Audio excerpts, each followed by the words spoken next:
Kepada Allah Subhanahu wa Ta'ala di atas segala limpahan rahmat karunia-Nya kepada kita semua, sehingga pada malam hari ini, tepatnya malam ke-20 Ramadan, kita sama-sama masih diberikan Allah hidayah, sehingga walau dalam kondisi capek, dalam kondisi lelah, kita masih bisa bertahan di musola.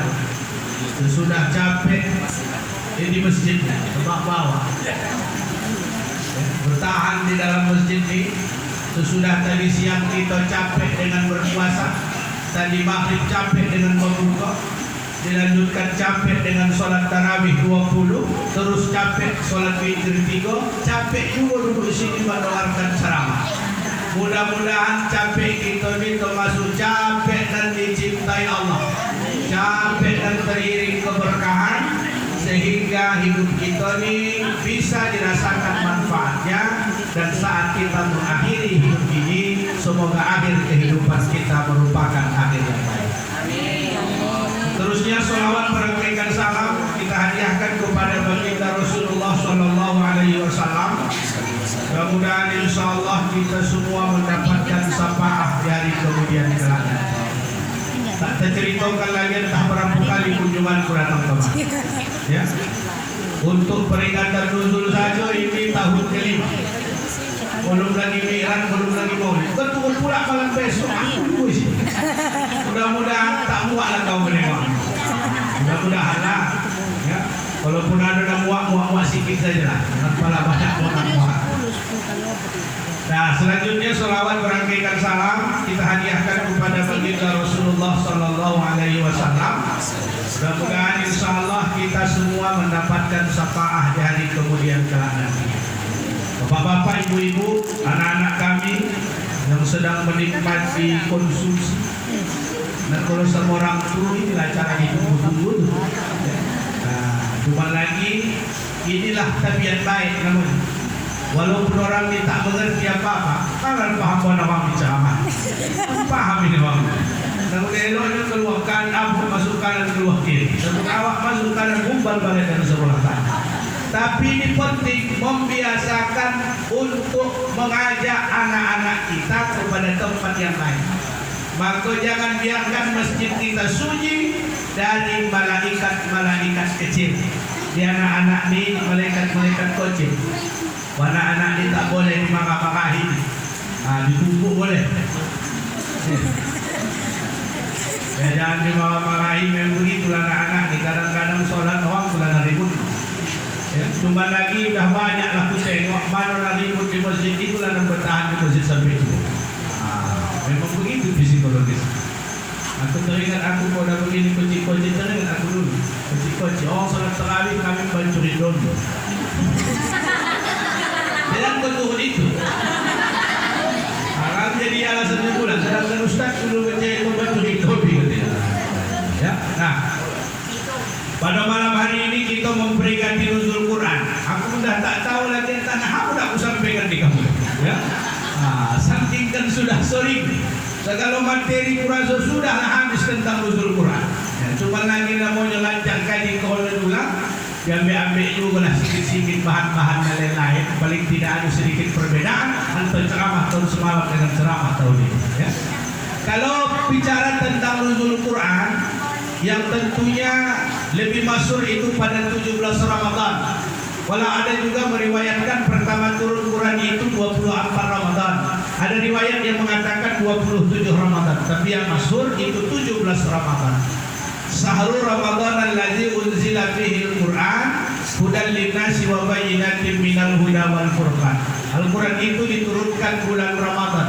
Berapa banyak? 30 juz. Berapa surah? 114 surah. Berapa ayat? Ada yang mengatakan 6.236 ayat. Kalau ini menurut Hafaz. Satu riwayat mengatakan 6.262 ayat menurut riwayat Ad-Dur. Kalau menurut riwayat Al-Warshi itu 6.214 ayat. Ya, di kita tak persoalkan itu. Yang penting di dalam Al-Quran itu terdapat berbagai macam ayat-ayat Al-Quran sebagai bukti tanda-tanda kekuasaan Allah, sebagai membuktikan sifat Allah yaitu kalam, berkata-kata. Maka Al-Quran itu bukan makhluk, tapi itu adalah kalam Allah, sifat Allah, perkataan Allah. Berapa huruf? Menurut Imam Syafi'i 1.027.000 huruf dalam Al-Quran. Bayangkan kalau kita membaca Quran, satu huruf dibayar Allah 10 kebaikan. Membawa kebaikan itu aku tapi sudah kumpul mula toh. Kamu kalau pulang ke rumah 10. Mau kalau mula toh kan itu 10 kali 1.027.000 berapa kebaikan yang Allah berikan kepada kita. Nah, lalu kenapa kita mesti memperingati turunnya Al-Quran? Sebenarnya tidak hanya memperingati turunnya Quran, karena kalau hanya kita berangkat memperingati turunnya Quran, siap diperingat juga. Dihafalkan saja, Quran turun 17 Ramadan pertama kali di Gua Hira ketika Nabi Muhammad berhaulat, maka datanglah malaikat Jibril menyampaikan surah Al-Alaq 1-5. Kemudian dikatakan Jibril Iqra, Nabi Muhammad menjawab ma'ana biqari. Lalu Jibril memeluk Nabi sehingga mogap, lalu dilepaskan Iqra, jawab Nabi ma'ana biqari. Cukup itulah kalau sebatas memperingati. Tapi kita harus memahami sampai sejauh mana sebenarnya fungsi Al-Quran untuk mempengaruhi manusia agar senantiasa berada dalam kebaikan. Karena hidup ini penting membuat baik, ya. Bukan kalau tidak menjadikan terbaik. Dan jangan pernah kita ini menganggap diri kita kalau beribadah, kalau melakukan kebaikan lalu ingin menjadi yang terbaik. Itu tak betul. Kita disuruh fastabiqul khairat, berlomba-lomba berbuat kebaikan, lakukan kebaikan semampu dan sekuat tenaga kita. Ada dulu pepatah dan tua, berbuat baik bapada. Ingat kami tua, aku dua ingatlah. Kalau nak muda sudah tak ingat kuasa itu pepatah. Kalau aku kecil-kecil dia jangan mendengar dulu. Berbuat baik kepada berbuat jahat jangan sekali. Tapi ada orang mengartikan lain. Kalau jangan sekali berbuat jahat, sekali-kali lah. Tak begitu. Berbuat baik di berpadu-padu. Selagi kita masih mampu berbuat baik, manfaatkan waktu yang ada untuk berbuat baik. Tapi kalau berbuat jahat sekalipun jangan. Ini yang jahat biasakan sekali ditoleh. Tuh, salah. Boleh manusia. Dan sukuan mengintip-intip jahat kau. Jangan cuba kawan sekali berbuat jahat. Andai dia menanam 1000 kebaikan, lalu dia melakukan satu kejahatan, 1000 kebaikan itu akan hilang. Yang muncul adalah kejahatannya. Inilah hukum manusia. Jadi makanya kita ini kalau bisa membuat jahat jangan sekali-sekali pun jangan. Ya, kalau itu. Makanya kita disuruh membuat baik. Allah katakan dalam Al-Quran, Innallaha yuhibbul muhsinin. Sesungguhnya Allah mencintai orang-orang yang berbuat kebaikan. Jadi kalau begitu, macam mana pengaruh Quran itu? Yang pertama disebutkan dalam surah Al-Baqarah dan dibacakan anak kita tadi dengan suara yang indah. Memang begitulah Al-Quran dibaca tanpa musik pun enak. Kalau nama membacanya kori, kalau nama membacanya pula koro tak juga. Enak kita mendengar, nyaman kita mendengar. Ya. Imam-imam kalau sudah suaranya zahdu, nyaman kita di belakang. Lambat pun nyaman kita di belakang. Cepat makin nyaman. Jadi maksudnya apa? Itulah kedahsyatan Al-Quran. Maka fungsi yang pertama, hudal linnas, petunjuk bagi manusia. Kini kan mengapa orang sekarang tak ada takutnya berjalan. Kalau orang dulu ibu, aku sahabat orang dulu. Aku dulu koci, orang kata dulu balik saja takut.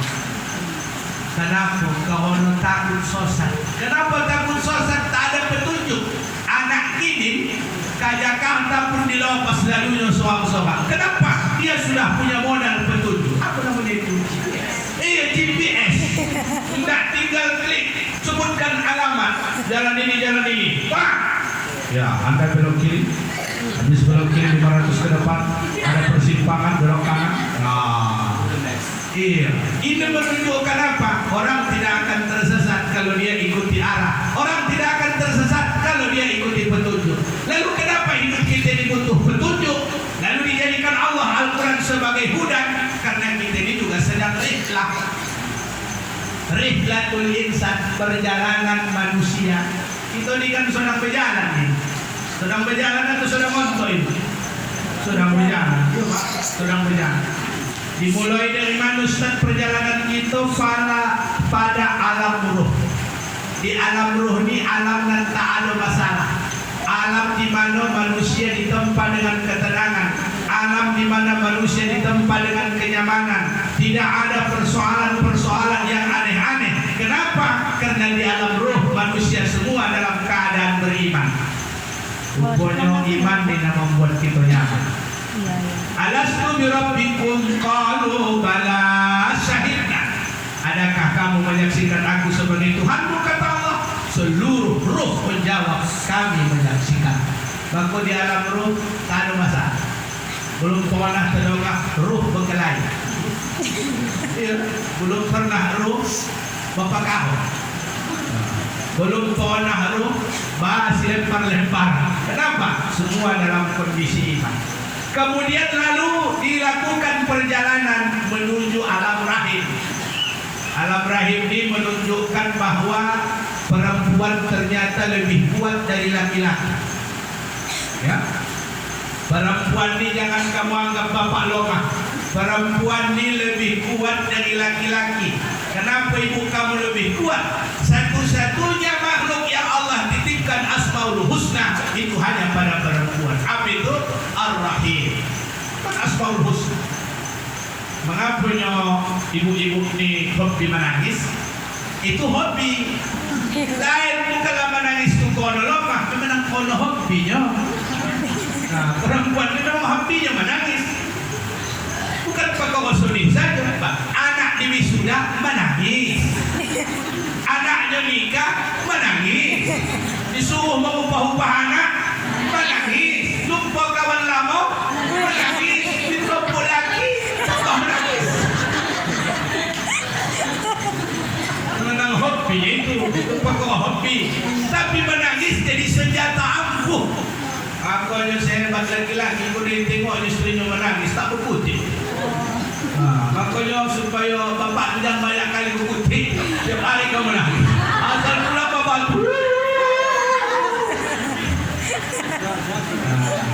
Allah titipkan di situlah manusia disimpan 9 bulan 10 hari. Dari mulai apa? Segumpal darah. Kemudian segumpal darah itu dibentuk menjadi segumpal daging, lalu dibuat tulang belulang, kemudian ditiupkan roh, dan disitulah ibu memberikan kasih sayang luar biasa kepada anaknya. Dan di mana omak dan tak pernah marah kepada anaknya ketika di alam rahim, walau ditunjang-tunjang anaknya. Belum pernah aku tengok omak-omak dia belakang, dia menunjang-tunjang. Kenapa? Dipelihara, dijaga dengan kasih sayang. Maka kalau ditanya, tak balaskah jasa omak? Memang kita dari kau sudah menyusahkan. Memang menyusahkan kau tu. Maka pernah ada seorang laki-laki bertanya kepada Rasul. Rupanya dia setiap hari merawat ibunya. Omaknya tak mandi, dia mandikan, kemudian disuapkan makanan, kemudian kalau tak bawa jalan-jalan dia gendong. Ya, sebelum disuapkannya makanan kepada omaknya, dia tidak akan berangkat pergi bekerja. Hingga begitulah dia lakukan bertahun-tahun. Lalu dia datang kepada Rasul. Ya Rasulullah, sudahkah terbalas jasa omakku ya Allah? Apa kata Rasul? Sedikit pun engkau tidak akan mampu membalas jasa ibu. Kenapa?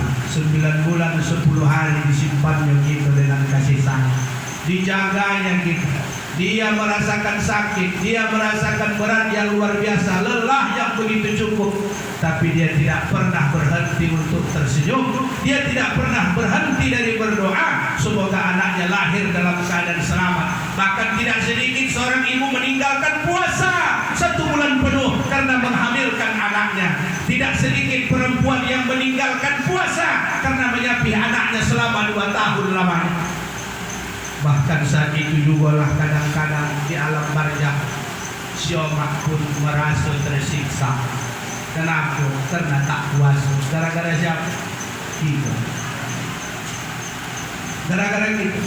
Maka nanti pas malam raya, pas pagi-pagi, kumandanglah takbir waktu subuh di Masjid Mutakin. Allahu Akbar, Allahu Akbar, Allahu Akbar. Maka saat itu awak sudah meninggal.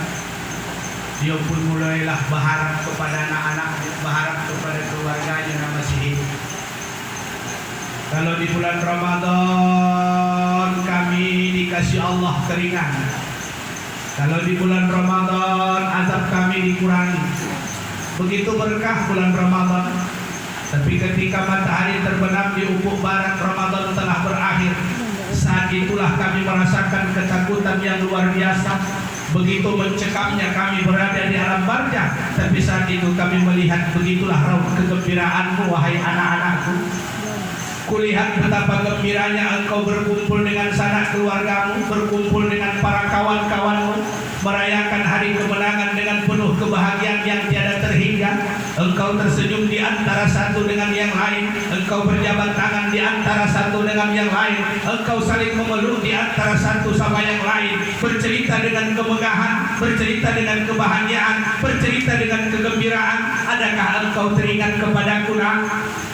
Dulu aku meninggalkan sholat, hari ini akan kuterima azab dari meninggalkan sholat karena aku merawatmu. Kutinggalkan pada waktu subuh sholatku karena saat itu engkau menangis, engkau sakit, engkau senantiasa berada dalam ketakutan. Kudekap engkau wahai anakku, kutinggalkan sholat subuhku. Kuhamilkan engkau selama 9-10 hari karena aku takut keselamatanmu dalam kandungan. Aku tinggalkan berpuasa, belum sempat aku mengqadha puasa, belum sempat aku mengganti puasa. Allah telah memanggilku, Allah telah memisahkan nyawa dari jasadku, Allah telah memanggil ruhku untuk mempertanggungjawabkan apa yang telah kuperbuat dalam kehidupan dunia ini.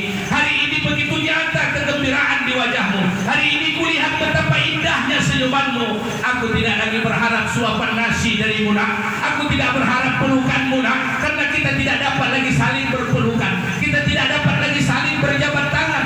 Tapi andaikan engkau masih mengingat perjuanganku, engkau masih menoleh kasih kepadaku wahai anakku, iringkan kebahagiaanmu agar kurasakan sedikit kegembiraan di alam barzah ini. Andaikan engkau bahagia dengan senyuman, buat aku senyum di alam barzah dengan pelukan doa-doamu, dengan salaman ayat-ayat Al-Qur'anmu yang engkau hadiahkan kepadaku. Itulah bayangan. Makanya kalau kita merenung-renung, ada yang bisa kita balas untuk ayah homak kita, ayah Hawa. Kadang-kadang bersimbah keringat, apalagi begini ada daerah. Tidak sedikit anak-anak yang durhaka kepada orang tuanya menjelang hari raya. Tidak sedikit anak yang memuncung-muncung ayah homaknya karena menjelang hari raya. Tidak sedikit orang tua yang mengutuk si anak yang mengutuk orang tuanya. Kenapa? Karena mungkin dia tidak dapat fasilitas hari raya. Dia lupa yang hari raya itu sebenarnya adalah orang yang berpuasa. Dia lupa yang hari raya itu adalah orang yang mengabdikan diri kepada Allah. Dia lupa hari raya itu adalah sesuatu yang menyenangkan tatkala kita berkumpul dengan kedua orang tua kita. Apa artinya fasilitas dunia? Apa artinya pakaian yang serba mewah, perhiasan yang serba mewah? Andaikan orang tua tidak berada di samping kita saat kita merayakan hari kemenangan Idul Fitri. Jadi saya ingatkan kepada anak-anakku yang dirahmati Allah Subhanahu wa taala, jangan pernah kau tinggalkan orang tuamu saat malam hari raya tiba. Dampingi mereka di rumah, jangan kau lebih mendampingi kawan-kawanmu. Ini kadang terjadi bagi kita sesuatu yang menyedihkan. Saat malam hari raya, malam kemenangan tiba, gema takbir sahut menyahut, menggetarkan sanubari dan jiwa, menggetarkan kalbu, membuat kita gemetaran saat berkumandang takbir, tahmid dan tahlil. Tapi saat itu anak kita tak berada di samping kita. Anak kita lebih memilih pergi dengan kawan-kawannya. Anak kita lebih memilih bersenang-senang dengan kawannya. Sementara kita menunggu dan terus menunggu kapan anak kita pulang dan kita bukakan pintu. Tidak obahnya kita hanya bagaikan pembantu di hadapan mereka. Na'udzubillah, summa na'udzubillah min dzalik. Maka ini tentunya menjadi sebuah renungan yang berharga bagi kita. Ini sudah malam 20 Ramadan, tidak ada jaminan. Kalau nanti akhir Ramadan masih sempat kita rasakan, tapi kita berharap semoga Allah menyampaikan kita pada akhir Ramadan, ikut kita merayakan kemenangan, ikut kita merayakan kesenangan, dan ikut kita berbagi kegembiraan, paling tidak dengan keluarga kita yang telah meninggal dunia. Tak ada yang mereka harapkan selain doa dari keluarga. Bapak Ibu hadirin yang dimuliakan Allah Subhanahu wa Ta'ala, dari alam rahim kita pindah ke alam dunia. Di alam dunia ini alam banyak masalah. Dunia ini memang banyak persoalan. Disinilah menentukan orang merugi atau beruntung, orang hidupnya lurus atau tersesat. Maka di dunia ini butuh kita petunjuk. Itulah Al-Quran.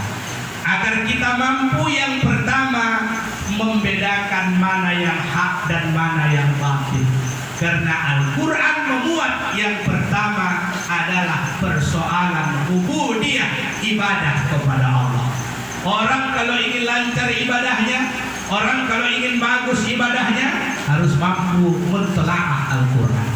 Karena segala bentuk ibadah itu dituangkan di dalam Al-Quran. Makanya jangan lupakan Al-Quran karena kita butuh ibadah.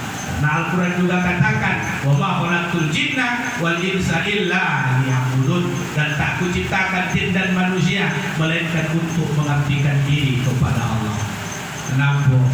Karena memang ibadah tidak membuat kita tolak. Puasa ni ibu, mengapa kita nyaman? Kata aku tak ada. Hati selalu bahagia.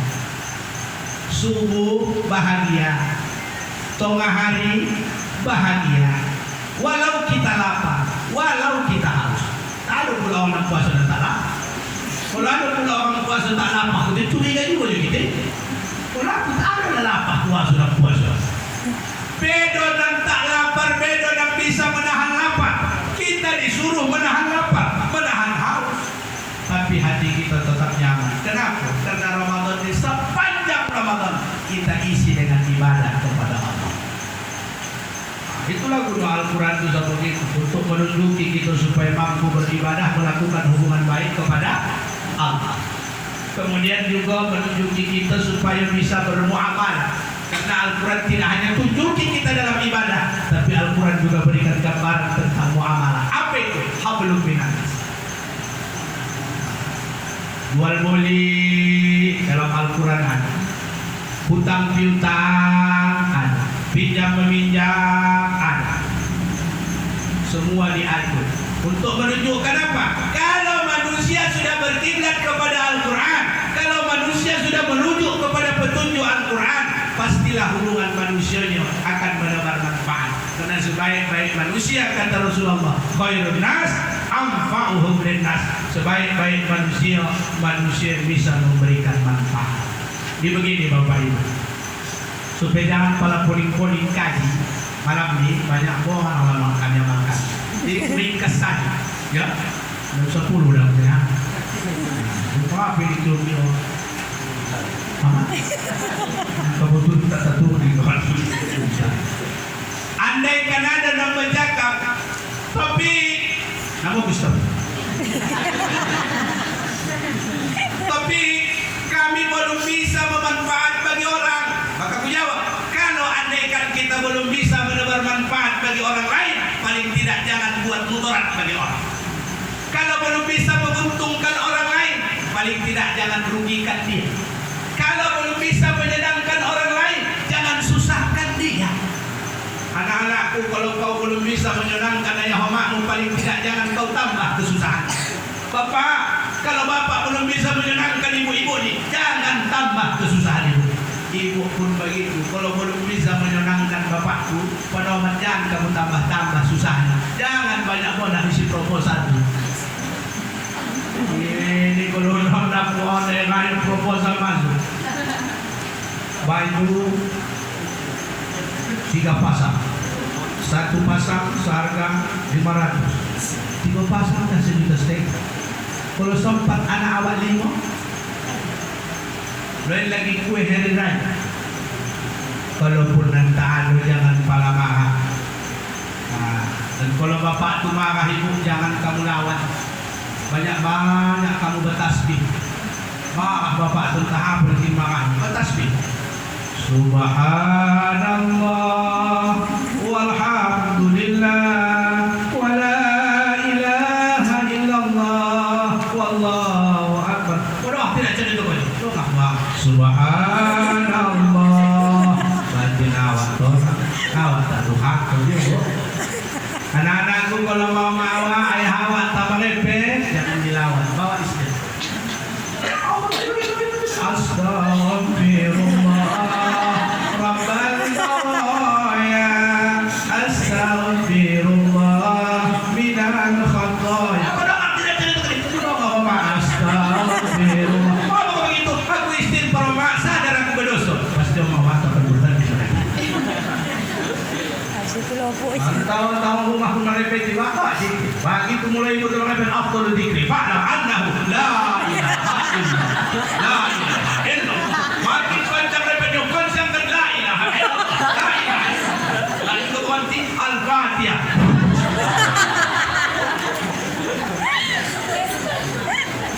Maksudnya apa? Supaya kita ini mampu juga sekaligus mensikapi hidup ini sesuai dengan petunjuk agar kita mampu bermuamalah dengan baik. Ya, makanya di hari raya itu kan hubungan manusia tak dijaga sebaik-baik. Makanya kalau sebelum hari raya jangan aneh-aneh. Ini begitu. Karena mata tak dapat menatap, tangan tak dapat berjabat, lisan tak dapat berucap, tapi dah sentuh. Sudah mata tak bisa menatap, mulut tak bisa bercakap, tangan tak bisa berjabat, sentuh lagi. Paulah dikirimkan SMS kami atas nama Simbolan dan keluarga, mohon maaf. Ayah mak ini meminta maaf bersama orang di luar. Makanya pula siap sholat subuh, datangi bapak ibu. Bagi anak lagi. Bukan tak ada siapa yang datangi. Aku nama ceritakan saja nih. Kalau pun tak ada yang meninggal, doakan dia. Bacakan Fatihah. Kalau ada, abang. Panggil abang. Jangan pula. Bawa aku ya. Iya, aku begitu ya. Kalau kira nak lebih lembut, panggil dengan sebutan mesra. Boleh ini diikuti bahasa-bahasa kini. Kalau nak kininya. Ayam deh. Laki bini apa benar? Dan tak kotor dan kalau laki bini. Ini kita balik dan tak laki bini mana? Sok tak ada mereka. Abi, Umi, menjadikanlah kau. Kalau Umi kau nak manggil Abi, manggil Umi. Baru ente. Sudah semesta ya masa. Ayam deh, ya. Ayam minta maaf ya be. Anak-anak awak pun menengok.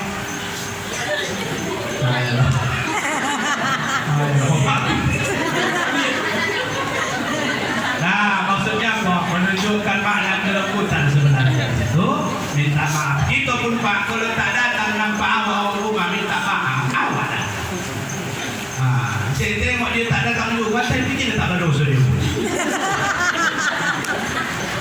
Awak datang, minta maaf. Jangan masih tungguan. Jangan pula suami menunggu bini minta maaf, dia menunggu lagi. Masih tungguan tak jadi masih maaf.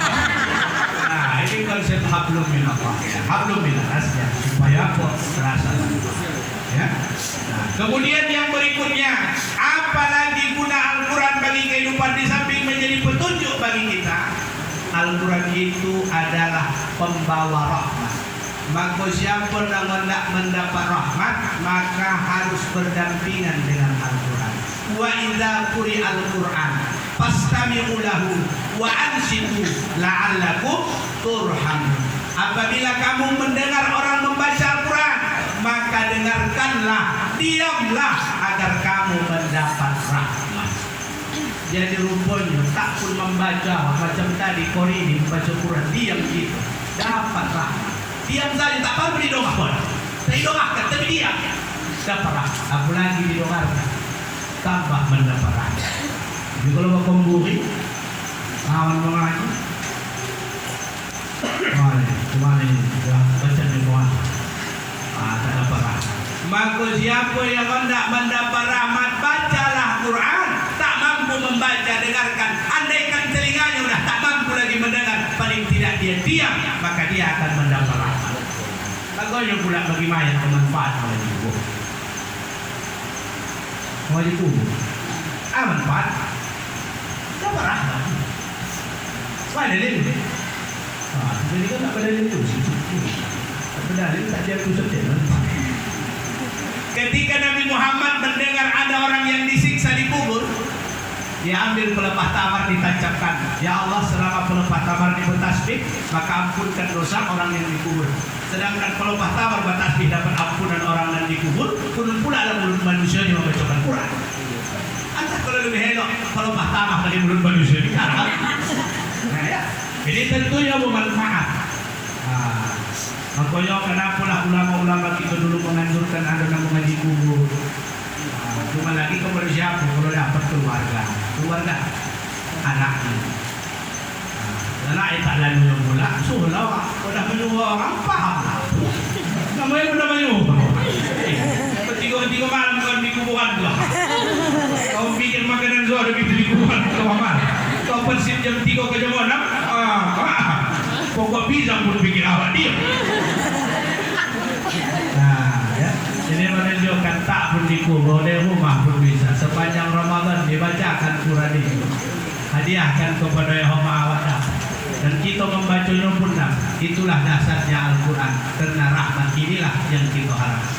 Maka jangan sampai kita putus dari rahmat Allah. Apa nama buat kita putus dari rahmat Allah? Tak suka dengan orang. Tak suka dengan orang. Antara hamba itu saya salah orang pun. Udah diceritakan pun dengan elok. Kalau si Polan itu tengok orang itu ibadah itu tengok elok, ketawa kali sosialnya pun elok, udah terima saya lah elok kawan. Dia tidak, betul-betul bilang tapi ada kononya, ada juga lah. Jangan itu dibahas-bahas, jangan dibahas-bahas buruk orang, karena yang dapat berusaha beribadah istaghalu bi uyubil khalqi, orang yang suka menceritakan aib orang lain. Hidup dia enggak kayak makan ikan. Nah, makan ikan apa dan kita ada pergaulan lain kali. Bukan tak ada. Cuma dia dan ringan langkahnya. Dia yang langkahnya. Abu ringan orang ada di hautan. Ada saja itu dan jadi beban. Itulah yang kita mau jauhkan. Maka kehadiran Al-Quran untuk menjadikan kita untuk mendapat rahmat. Ya, mendapat rahmat. Jangan biarkan rahmat itu. Apa nama membuat rahmat ini jauh? Hati koas. Apa nama membuat hati koas? Pertama makanan. Maka jangan dimakan haram. Maka petunjuk Al-Quran kan jelas. Kulu wasrobu wala tusrifu. Makan kamu, minum kamu, jangan berlebih-lebihan. Kemudian kulu halalan thayyibah, makan kamu dan dari yang halal-halal yang baik-baik. Jangan dimakan yang tak baik-baik. Maka beruntunglah kirim kita udah hamil. Tak lagi kubur orang. Kalau dulu di kampung banyak yang bahaya gara-gara pakis.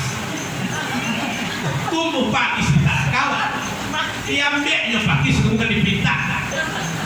Kalau dipinta tumbuh sendiri dong. Tumbuh pun di tanah kawan. Kalau tak diizinkannya dimakan haram. Parahlah dia pada pakis tak diizinkan itu itulah. Kalau nak punya pakis bercakap parah aku tak mengizinkan pakis lebih parah dia kawan pada pakis tu kau curi dah kawan. Makanya jangan puasa ini mendidik kita untuk menjadi orang yang rendah hati. Jangan menurunkan hawa nafsu. Jadi kadang-kadang kita tak jogo-jogo puasa juga tapi berbuka masih mengikuti langkah setan.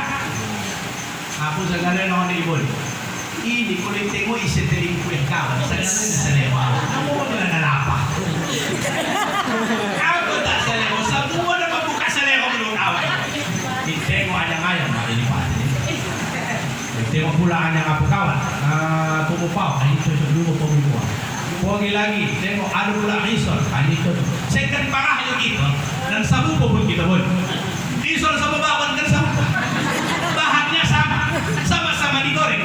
Beda bentuk saya. Dimoli risol dimoli bawang. Padahal kasih sayang Allah luar biasa bagi orang yang tunduk dan dekat kepadanya. Bayangkan hanya makan 2 butir kurma, hilanglah haus, hilanglah lapar. Nengok risol tu pun dah. minum seteguk air, hilang haus, hilang lapar. Kalau waktu puasa itu memang diuji kita oleh Allah untuk menunjukkan kita beriman atau tidak. Jangankan makanan, bensin bikin awak sibuk. Nggak ada bensin botol kuat. Kalau pertama bikin awak syukur. Kalau dia tadi bikin awak begini dulu. Itu memang diuji ahasiban nas ayyusraku ayyakulu amanna wa hum la yuftanun. Tak kubiarkan manusia itu mengaku beriman sebelum mereka diuji dan dicoba. Kemudian yang terakhir, banyak yang puisi Quran tapi tak bisa lagi sampai semua. Kalau besok anu sampai pandai pas bola lah saya jadi kalau besok anu. Ya, yang terakhir menjadi obat dan rahmat. Jadi Al-Quran ini sebagai pengobat. Wa nunazzilul Quran ma huwa shifaa wa rahmatul lil mu'minin. Turunkan Al-Quran untuk menjadi obat dan rahmat bagi orang-orang yang beriman. Obat apa? Obat penyakit lah. Penyakit apa? Penyakit lahir. Penyakit lahir pun obatnya Al-Quran. Ada seorang perempuan menderita leukemia, penyakit kanker darah di California. Dari mana itu tahu? Apa kau cakap kan? Aku membaca artikel. Tak tahu dari mana California. Penting katanya seorang perempuan menderita kanker darah di California sembuh dengan pengobatan Al-Quran. Jadi ponis dia 10 hari lagi umurnya bertambah. Lalu entah apalah, mungkin itulah hidayah, asbab hidayah dari Allah. Lalu diharapkanlah ada seorang hafiz membacakan Quran 30 juz di hadapan, sembuh penyakit. Langsung kontan masuk dia ke dalam Islam. Awak tak yakin? Aku baca orang dulu, Ustaz, tak sihat-sihat dulu loh. Kalau kita tak yakin, belum sampai kepada hakul yakin gitu. Ada keraguan kita. Kami itu kalau jumpa satu baca di kursi, dibaca tapi hati tak hilang. Orang pun membaca di kurang yakin. Allahul Akbar. Ada yang kawan, sehono keyakinan yang saya kursi baca. Dua hendak makan ni baca. Tuhan kepada putri baca Allahumma barik lana fi ma razaqtana wa qina adzabannar. Lari hati. Begitu ditanya kedua, kenapa lari? Aku baru nak menakut dia dah ni makan dia. Faktor keyakinan. Bismillahirrahmanirrahim itu jadi obat. Bismillahirrahmanirrahim jadi obat. Makanya kalau ada orang yang payah mati apa yang dibaca? Yasin. Kan Ustaz tolong dulu Hafid, aku sakit. Bapaknya sakit dia udah kuat sehat. Apa kau minta lagi obat? Dia cobat. Doa awak pun mulai lain. Kadang-kadang soal juga dia doa. Ya Allah, kalau memang layak sehat, ya Allah cepatkan sembuh. Kalau memang udah tak bisa lagi sehat, cepatkan lagi ya Allah. Bagi dibacakan pula.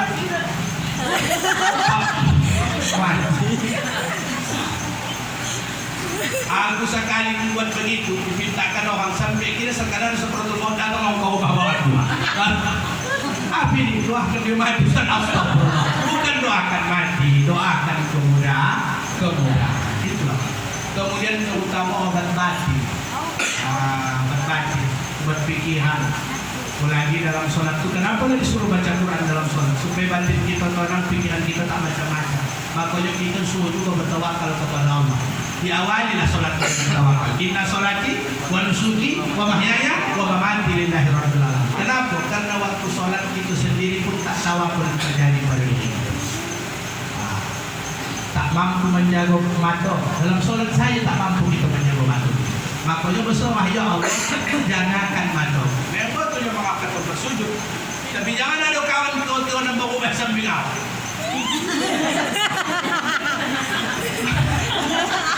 Betul. Udah itu mau rasakan mata menyala, pikiran pun menyala. Ini sajadah ni pun warna lap dah lap. Tak punya Ustaz besok ganti warna merah. Allahu Akbar. Maka minta kita juga dijaga Allah pemikiran kita, ya. Ubat pikiran, ubat hati itu adalah Al-Quran. Makanya jangan sampai kita ini menjadi orang-orang yang senang sangka kepada Allah. Maka hati-hati kita dengan dosa terselubung. Dosa ini kan dua macam, ada sir, ada alaniah, ada terselubung, ada nyata. Orang kadang selamat dari dosa nyata, tapi tidak selamat dari dosa terselubung. Kenapa? Dia menganggap itu bukan dosa. Karena diibaratkan dosa terselubung itu bagaikan semut hitam yang berjalan di malam hari di atas batu licin. Bayangkan. Apa contohnya? Baca apa lah? Ini contoh dosa terselubung. Kalau Sarjana Paten, betul. Dia pindah sukses, tongsisnya ada, mic YouTube-nya ada. Kalau dia pindah lengkap, paten lah Ustaz. Kalau Ustaz dah mantap betul. Bakti apa hakikatnya saat itu aku berkata? Bakti aku kurang mantap, bakti aku kurang paten. Padahal sudah sama-sama diberi Allah kecukupan. Kita ini kurang pandai menghargai nikmat. Maka jangan pernah, makanya apa yang ada pada diri kita, maka itulah yang elok. Dan apa yang ada, itulah syukuri. Jangan pernah ditanya apa yang ada. Aku itu diajarkan dengan itu bukan lewat hadis, diajarkan oleh Nabi Muhammad. Kami kan termasuk kalau sekolah dulu ada Tuhan di rumah, tak boleh sarak, tak boleh ke sekolah kalau belum sahabat. Begitu dulu orang tua, sahabat. Kalau kami ini termasuk orang elit, bukan para narampas, tidak orang elit. Akhir ini ekonomi lemah dan sempit. Disuruh sarapan pagi, kadang-kadang nasi goreng kawannya teh manis, itu sudah patennya. Kadang-kadang nasi panas, tapi pakai belacan dibakar, itulah dijauh ke nasi. Nah, makanya kita tak boleh mengutuk di muka makanan, haram hukumnya, hilang berkah. Pokoknya sudah ketika putan Umi, tak ada kan? Nampak biji batu kau tu? Tak ada. Jangan kau tanya dan tak nampak kau. Kalau ada tak mungkin tak aku hidangkan. Tak mungkin orang tua tak menghidangkan sesuatu orang. Kalau nang itulah nang ada maka itu dihidangkan. Dari situ doang aku baca. Sampai ini apa yang dihidangkan orang rumah tak aku tanya. Itu aku baca. Sampai apa yang dihidangkan jamaah tak aku tanya lagi. Apa yang ada aku baca? Memang risiko aku belajar. Tidak apa yang ada, ini kan itu suka batanya. Tak mungkinlah kalau memang ada jus dohu, tak mungkinlah tak dihilangkan panitia. Apa pun saya tanya? Tak ada jus dohu kan? Kan mencari gara-gara. Jadi maksudnya apa? Hidup sesuai kenyataan, jangan hidup sesuai keinginan. Makanya dibodoh hati. Kita ni kadang-kadang tak bawa badan keinginan awak sama kenyataan. Nampaknya keinginan awak udah apa yang ada sama kita itu saja lagi. Kadang-kadang gara-gara nak memaksakan punya hak dunia, jangan dikojak-kojak. Kalau dunia ini dikojak takkan dapat. Kalaupun dapat takkan banyak. Kalaupun banyak takkan puas. Kalaupun puas takkan abadi. Kamu dikojak-kojak tentang udah apa yang ada itu. Kadang-kadang ada gara-gara ingin mobil, dipaksakan dia banyak kalesi. Tiap bulan bakal hokut. Apa? Ini sekolah dah dua lagi. Gambaran tahan. Dulu pakai ekor konam ni. Pakai ekor konam. Aku mahu yang pakai ekor saya. Bukan turun tu. Ada mobil tu. Kepingan aku naik motor. Pinjam motor kau. Pinjam motor kau tu. Apa Ustaz? Menumpang saya dulu. Habis itu orang. Udah Ustaz, udah. Udah laku lagi. Tujuannya kan sama. Kayak itu sama motor kan sama. Kalau memotong ni Ustaz, tak kena hujan awak. Apa mantel? Awak yang mensikapi hidup ni. Kadang-kadang terlalu tinggi hayalan kita, terlalu panjang angan-angan kita, akhirnya kita sendiri yang susah. Maka obati hati dengan Al-Quran. Muara kita buat akhirat. Dunia ni tak lama. Kalau dibayangkan umur yang disampaikan Rasul, umur umat rata-rata dari 60 sampai 70. Sampai 60.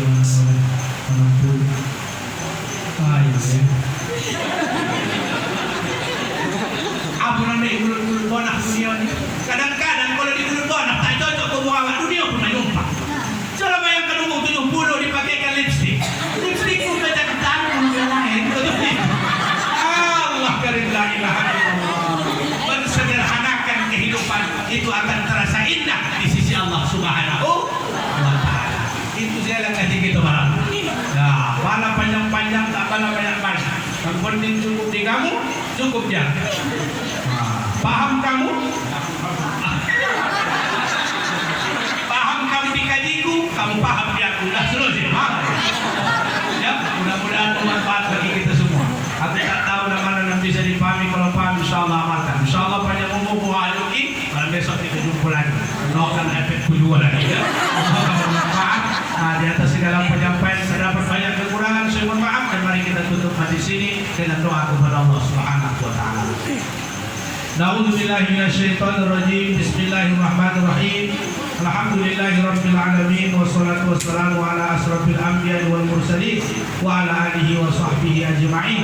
Allahumma ighfir lana dzunubana wa liwalidayna warhamhuma kama rabbayana shaghira wa li jami'il muslimina wal muslimat wal mu'minina wal mu'minat bi rahmatika ya arhamar rahimin.